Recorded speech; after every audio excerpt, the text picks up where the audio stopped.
Ready to supercharge your profits and revolutionize your business in just 2 days? Then you need to be at the Power Profit Workshop. If you're struggling with profit margins, KPIs, or pricing strategies, then this workshop is designed just for you. And leading the charge is none other than the virtual CFO herself, Deese. She brings the strategies, tools, and hands-on guidance to help you master KPI tracking, benchmark setting, and team accountability. But this isn't just another sit and listen event. We're rolling up our sleeves and getting real work done so that you leave with actual tools and strategies that you can implement immediately. Plus, I'm bringing in other industry experts to help you crush your goals.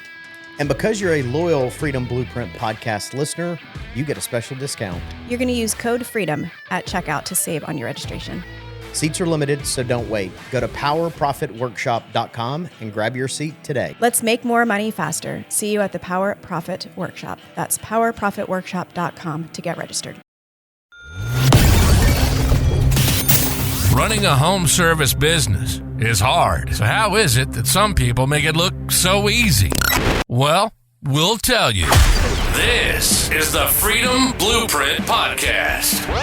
It's always good to hear the wins that successful contractors have. But have you ever thought that the best advice would be to hear about the speed bumps they encountered, the mistakes they've made along the way? We're going to talk about the good, the bad, and the ugly. We want you to be successful and avoid the mistakes others have made. Let's get this party started. Welcome to the Freedom Blueprint Podcast. Now your host, Deese. Welcome to another episode of Freedom Blueprint Podcast. I'm your host, Deese, and I'm excited to be hanging out with you today and talking a little bit about goal setting. And now that we're into 2025, are you doing what you need to do to make sure that you are ready to crush 2025? So, real quick, before we jump in today's episode, let's back up into last week's episode, which was about the year-end review. Basically, we talked about reviewing your 2024 wins, losses, and lessons learned. We talked a little bit about don't dwell on it, learn from it, fail forward, keep moving. If you haven't checked that episode, go check it out for sure. The next thing we talked about was having a written plan for 2025. Again, if it's not written, it is not real. Sharing that with someone that can help you can keep you on track, can be your accountability partner. I think that's a really important thing in success, is to have someone, and really in life in general, is to have a good accountability partner, somebody who will hold your feet to the fire, make sure that you do what you say you're going to do, and keep driving in order to hit your goals on a regular basis. Then we talked about reviewing your plan often, like review it often. If that means put it in front of your mirror, on your desk, in front of your coffee pot, whatever it is, review it often. Make sure that whatever your plan for 2025 is, you are intentional about it and you want to go after it and you want to win it. And then be honest with yourself. Be honest with yourself and take ownership. If you're setting these goals from last year, as you're setting your goals this year, which we'll talk about here in a minute, make sure you're honest with yourself on why you didn't hit the goals from last year and take ownership of that. And maybe it's, hey, I didn't have them written down, or maybe I had them written down, but I didn't share them with anybody. Or maybe if it was a business plan, maybe you had it written down, but you didn't share it with anybody. So whatever that looks like, just be honest with yourself, take ownership, and make sure that you're going after 2025 ready to win the year. Because listen, there's no better time to start than right now, right? I mean, 2025, this is what, week 2, which, by the way, they say that the second Friday in January is National Quitters Day, meaning people that set their New Year's resolutions have already quit them by the second Friday of the month. I hope that's not you. My guess is if you're listening and you're hanging out with me, that is not you. You're intentional and you set your goals and you accomplish them. So let's talk about goals for 2025. Now that we know that you're not part of the National Quitters Day of 2025. So as we talk about goal setting for 2025, there's a lot of different types of goals. And I think it's important to separate them and think of them as different types of goals. So, you do have business goals. I know that's typically The majority of what we talk about is going to be personal or professional goals and business goals. And I think it's always important to remember there's personal goals, there's health and wellness goals, there's spiritual goals. Like there's a lot of goals, and just make sure that you're being balanced with what you've got going on, so that your 2025 is not on one side or the other. It's a well balanced out plan, but you got to be good mind, body, and spirit in order to hit your goals. So one of the big things is you're going to have to set, like as you set your goals, it's really important that you set goals for yourself and that you set them for your team. Now, I want to explain on that just a little bit, because you can make your own goals. That's fine. Your team has to have goals, but they've got to be part of the process, right? Like you can't just wield your goals onto them. It has to be something that resonates for them. There's got to be a win. What does the win look like for them? If they hit these goals, what is the reward at the end? And listen, if it's team members, it's not always money. It's just not. But whatever it is, you got to figure out what their why is and match it with the why of your business.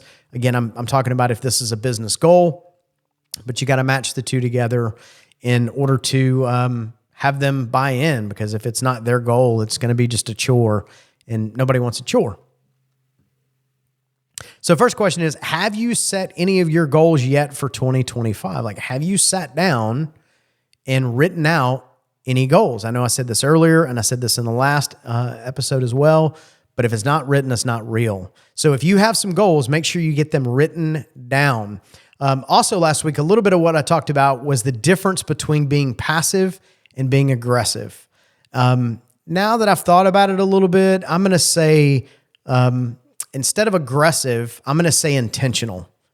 You can pick which adjective you want to use, but the passive person is the person that's like, oh, life happens. It just happened to me and whatever. And the aggressive and the intentional person is going to be the one that knows what's happening. So when they get up each day, they have a plan, which again, that's why I'm saying put whatever your goals for 2025 are somewhere where you can see them on a regular basis, preferably every single day, so that you can look at them and remind yourself what the goal is. Now, it's not to say that this goal can't change throughout the year, but it does create like the self-accountability to where if you have a goal written down, I'm going to run on the treadmill every day for 20 minutes, right?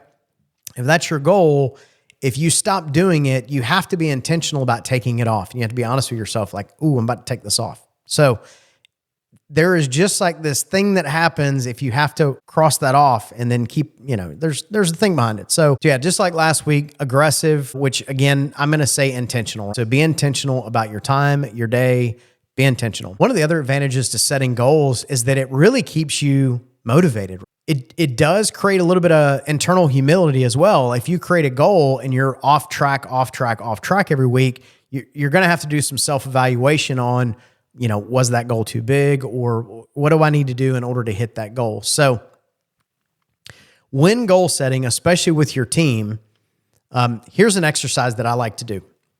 This is one of my favorite exercises to do. If anytime I'm in a shop with especially a new team, I love doing this because you really get to what's going on in the business pretty quickly.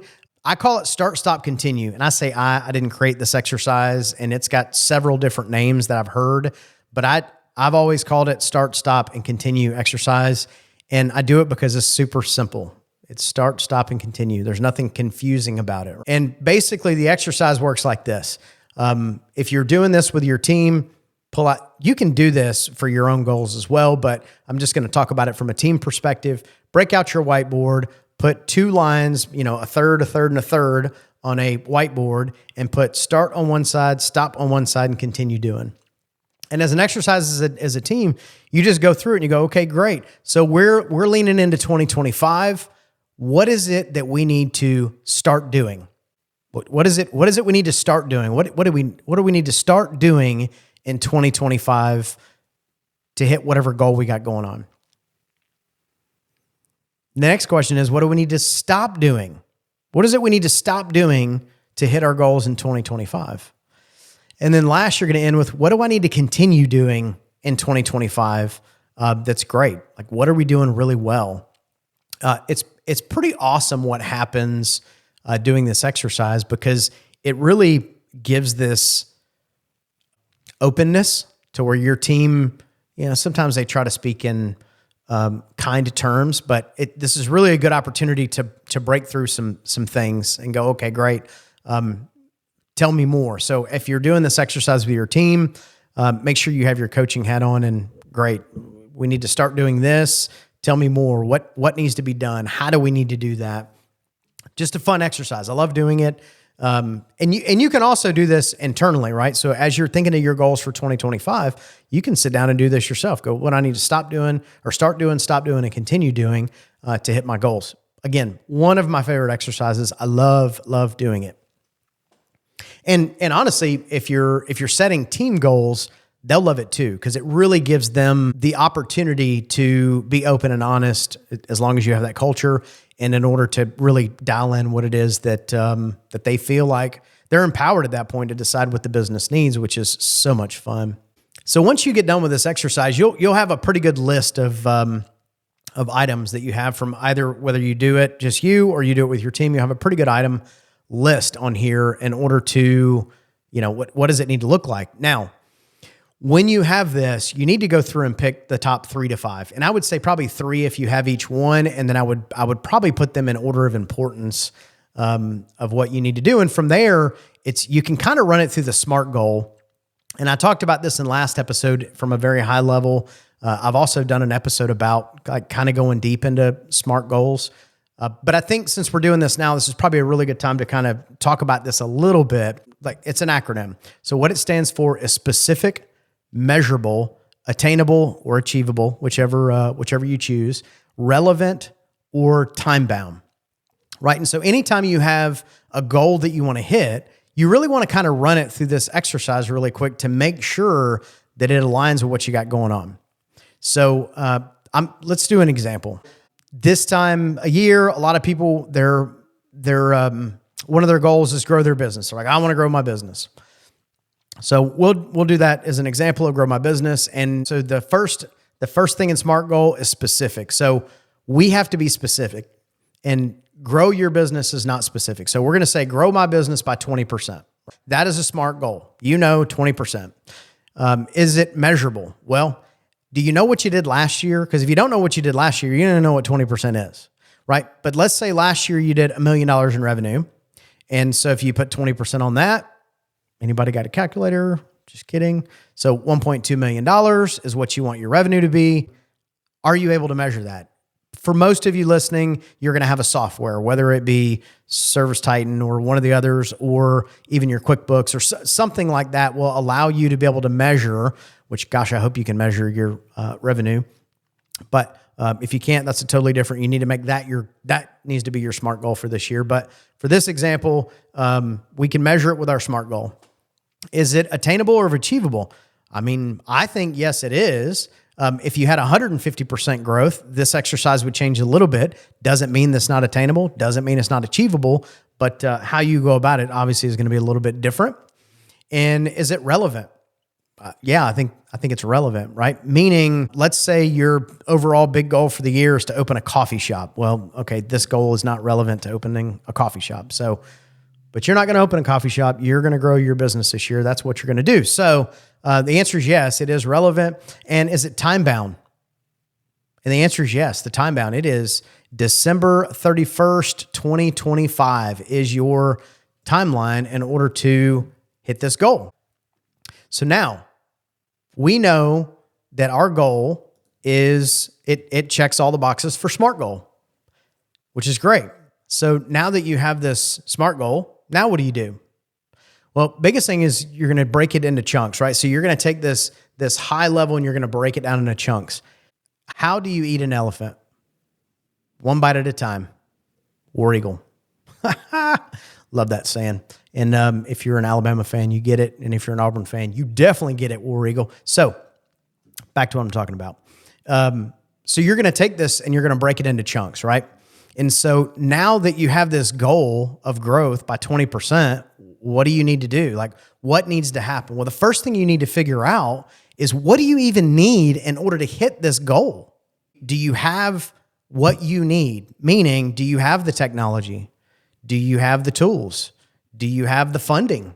Do you have the staffing, right? There's all kinds of examples, but that's the first thing you need to figure out is, do you have what you need to accomplish the goal? So for instance, if instead of 20%, it was 200%, then there's probably a lot of funding that you're going to have to be thinking about, because you can't grow by 200% without a whole lot of funding behind you. You're going to need way more staff, I'm assuming. Although, gosh, if you could grow by 200% and not add any staff, that would be amazing, but it's probably not realistic, right? So what of these do you need? So this example, if you had a software that you can measure it, do you have the technology? Yes.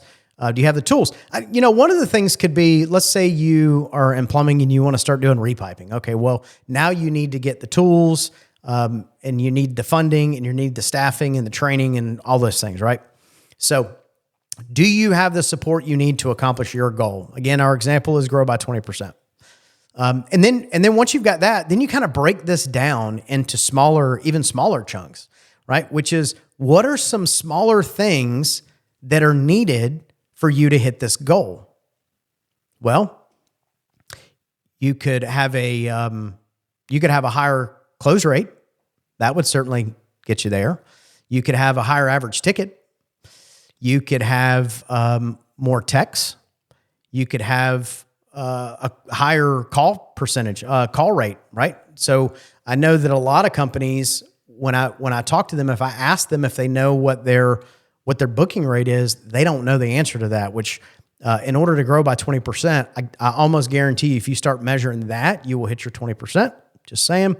But booking rate, right? What is your booking rate now, and what should it be, and will that help you obtain that goal? So, and it doesn't have to be one thing. It can be all these different things. The other thing is, do you need more calls? Now, I will say, I think the majority of people, when they do this exercise and they think about growth and growing 20% or 30%, I think a lot of times they just automatically go to more calls. Now, there can be some truth to that, right? Like you got to have calls in order to do the things. But beyond that, you also have to know, what is your booking rate? What is your close rate for your techs? What is your average ticket? In order to even know how many more calls you need. Like if you have those things dialed in, right? If you have all your close rate and your average ticket and you know those things, then you can work the math backwards to go, okay, well, I need to add 20%. Okay, great, 20%. Now I need to either add 4 calls a month or 3 calls a month, right? So you can start to really break this down. And when you're doing these type of exercises, it's really incredible what happens when you start looking at like a big goal and you start breaking it down by the day. They become really small. It's a really cool way to goal set. And then once you kind of have these goals broken into smaller pieces, now you have to figure out not only tracking from a technology standpoint, but tracking from a team member or from a personal standpoint. Now, again, this is a business goal. So how often are you going to track whatever the goal is? Are you going to do it daily? Are you going to do it weekly, monthly, annually, quarterly, whatever it is? Are you going to do that? And I think depending on what the goal is, it should be daily. It should be weekly. It should be monthly. It should be annually. I mean, I think it's depending on what the goal is, it should be all those things. Because again, even if it's, let's say it's personal and I'm going to lose weight, there's things you have to do daily, weekly, monthly, and annually in order to hit whatever that goal is. So figure out what a tracking is going to look like for that. So, again, as we go through SMART goals, and as you go through your goal for 2025, just use that little bit of an exercise, like kind of go through that and figure out, like, is it a SMART goal? And then once it is, figure out from that, what do you need to accomplish it? Like what support, what technology, tools, funding, staff, and then break it into smaller goals, right? And you can do this no matter what the goal is. But that's really the way to take what seems like really big goals and really break them down into real small bite-sized pieces. It's pretty crazy when you start breaking it down. If your goal is to grow by 20%, depending on what your average ticket is, man, that may only be 1 call a day, 1 extra call a day. And what would an extra 20% do to your business? I can tell you this, I don't know anything about your business, but what I do know is it wouldn't hurt it.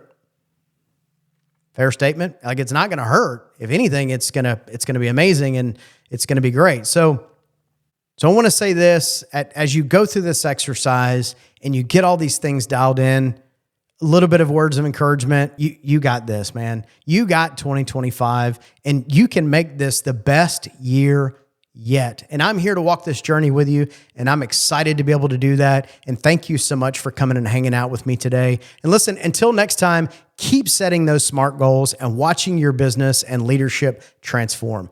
This is Justin Deese signing off from Freedom Blueprint Podcast. Stay motivated, keep goal setting, and as always, keep crushing it.